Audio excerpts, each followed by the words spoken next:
Bonjour. Ah, est-ce qu'on m'entend assez? Bonjour, bienvenue à cette petite perfo qui va durer une dizaine de minutes. Ça fait plaisir de vous voir aussi nombreuses et nombreuses aujourd'hui. Nombreuses et nombreuses. Pourquoi je vous ai invité? C'est pour venir prêter de l'attention à quelque chose qui est omniprésent, mais qu'on regarde jamais. Et cette chose, c'est l'isolation phonique. Bon. Vous en avez là, tout le long des deux quais, comme ça. Et vous en avez de chaque côté. Là. Et là. Alors approchez-vous un petit peu, parce que je ne sais pas si vous allez bien m'entendre. Bon, l'isolation phonique, à quoi ça sert?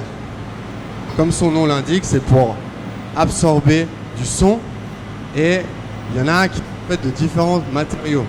On a de la laine de verre, de la laine de bois, et ici, c'est une version un peu cheap.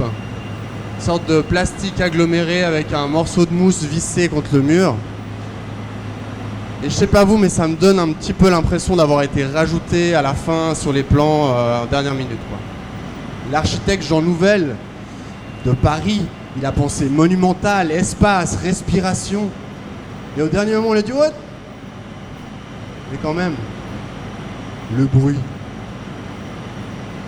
Alors pourquoi je vous parle de ça? Parce que moi, l'isolation phonique, je trouve ça à la fois génial et un peu pernicieux. À la fois dans l'espace public, le bruit du trafic, il m'épuise, il m'agace, il me prend vraiment il me prend la tête. Et d'ailleurs, je suis pas le seul à qui ça fatigue, puisque il y a environ 1 million de personnes en Suisse qui souffrent de nuisances sonores. Et rien que l'aéroport de Cointrin, selon les estimations, génère 50 millions par an de frais de santé de personnes qui dorment mal, qui sont stressées, etc. Donc à ce niveau-là, franchement, l'isolation phonique, super. À l'intérieur des appartements aussi, il y a un truc génial. Vous pouvez être dans votre bulle, vous pensez plus, vous entendez plus rien. Mais d'un autre côté, quand je sors sur l'espace public, j'aime qu'il y ait de la vie. Et la vie, c'est toujours du bruit, c'est toujours un peu de bordel. Et dédicace aux Paquis dans cette ville qui font un peu du bien.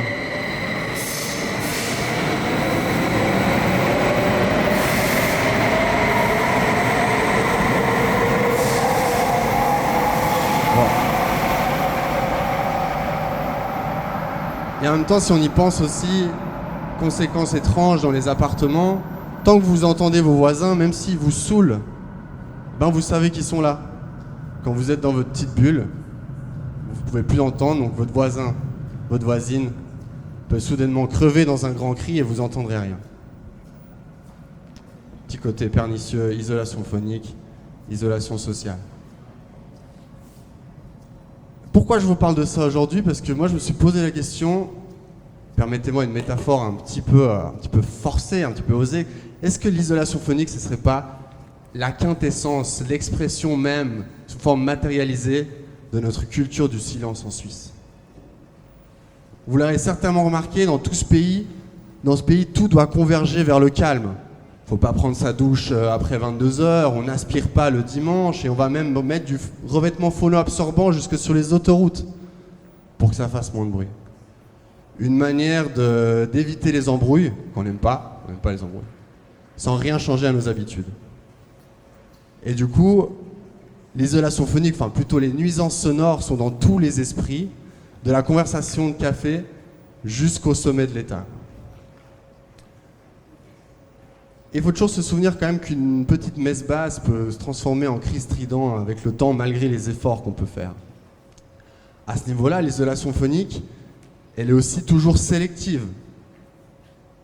Elle absorbe plus les fréquences aiguës, qui sont plus dangereuses aussi pour l'oreille.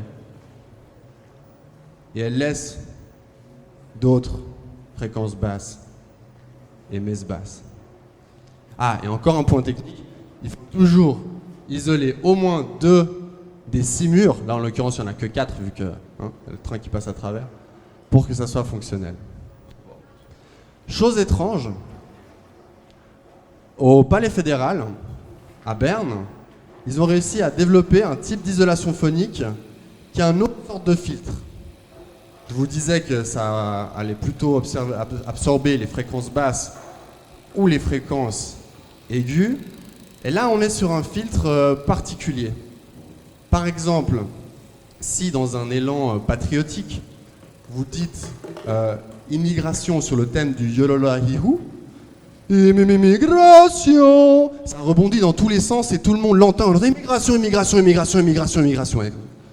Par contre, si vous dites lors des nazis sur le thème du Lyoba, pour toujours rester patriotique, soudainement c'est absorbé.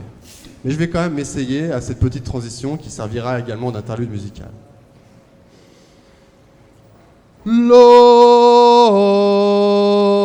Lors des nazis, lors des nazis.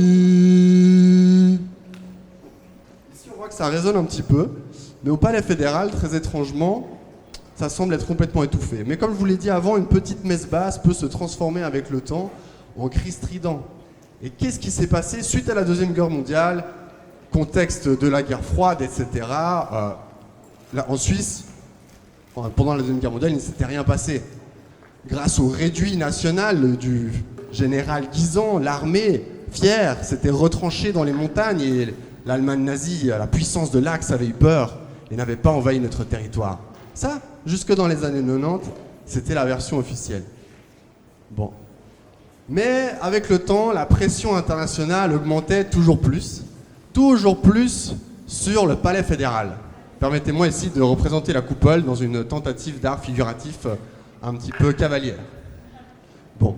Donc ça, c'est le Palais fédéral, et ça, c'était l'isolation phonique du Palais fédéral dont je vous ai parlé. Isolation phonique extrêmement particulière puisqu'elle absorbe certains bruits et pas d'autres. Rappelez-vous, vous criez immigration, ça rebondit. Vous criez lors des nazis, il ne se passe rien. Bon. Arrive avec le temps une forte pression internationale de l'extérieur, notamment venue d'organisations juives américaines sur la question des fonds en déshérence. Les fonds en déshérence, c'était quoi? C'était tout l'argent resté dans les banques suisses, apparemment grâce au secret bancaire, et ce pourquoi le secret bancaire avait été créé, pour protéger les avoirs des juifs au moment de la transition de la solution finale, et qui était resté par là. Bon. Donc ces organisations américaines commencent à faire pression, et là, cette isolation vieille dans les années 90, donc depuis la Seconde Guerre mondiale, environ une quarantaine d'années, commence à s'effriter. Et je ne sais pas si vous avez déjà travaillé avec de la laine de verre, mais ça gratte. Ça gratte terriblement, ça a commencé à gratter terriblement que les parlementaires, qui jusque-là n'entendaient rien, je représente des personnages masculins volontairement, ce n'est pas une question de discrimination, c'est plutôt une question de réalité. Les parlementaires et le Conseil fédéral ont commencé à se gratter tellement fort qu'ils n'ont pas pu esquiver le sujet, quoi. Et de là, qu'est-ce qui s'est passé ? À ce moment-là est née la commission, la fameuse commission Berger, qui a été mandatée pour faire la lumière sur tout le passé de la collaboration suisse avec l'Allemagne nazie. Cette commission, elle a participé, elle a travaillé de 1996 à 2002, et elle a montré que non seulement la Suisse avait un petit peu collaboré, mais en fait extrêmement collaboré, était centrale au fonctionnement économique de l'Allemagne nazie, notamment à travers de la récupération de l'or qui avait été pillé dans d'autres pays. Et puis aussi, il y avait les fonds en déshérence, comme j'ai dit, la question de l'or, et encore d'autres services comme la vente d'armes, extrêmement active. Voilà. Et ça, c'est donc ce qui s'est passé.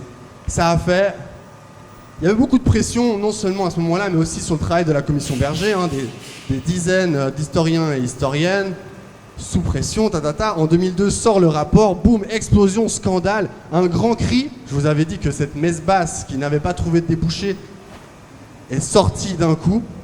Scandale, mais réception glaciale au Parlement qui a refusé d'en discuter, Conseil fédéral qui se contente d'un petit communiqué, et le tout qui repart aux oubliettes, car pendant le temps du scandale, durant une nuit, selon mes informations, ils avaient eu le temps de changer l'isolation phonique et d'en mettre une nouvelle. Il y a une année, on a fêté les 20 ans du rapport Bergier, et selon plusieurs articles qui sont sortis dans la presse, à part dans quelques écoles où on discute de la chose un petit peu différemment, l'image de cette Suisse neutre, sans problème, sans bruit, l'image de cette Suisse-là, c'est plutôt maintenu.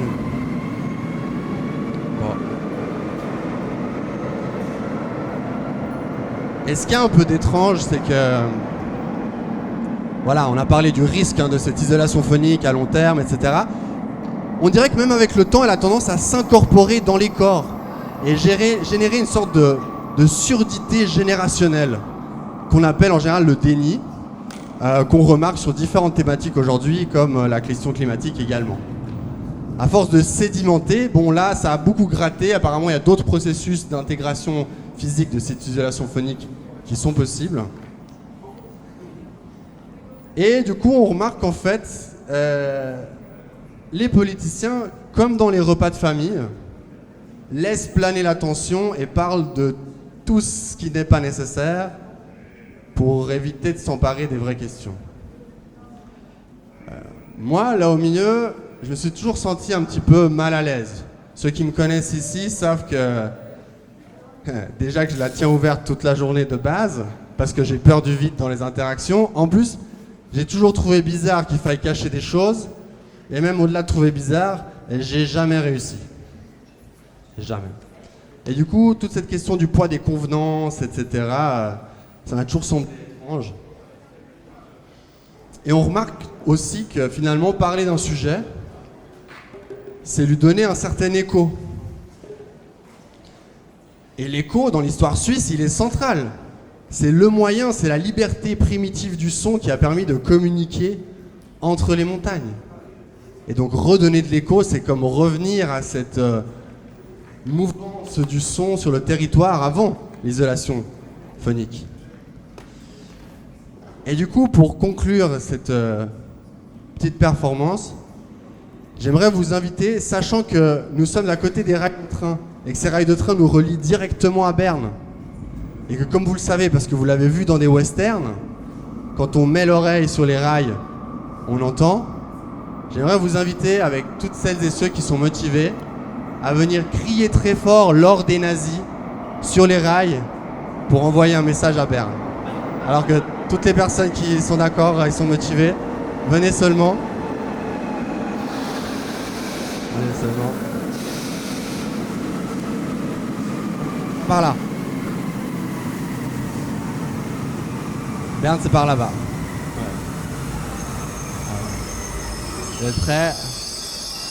Alors, à 3, on crie l'or des nazis. 1, 2, 3. L'or des nazis! Merci.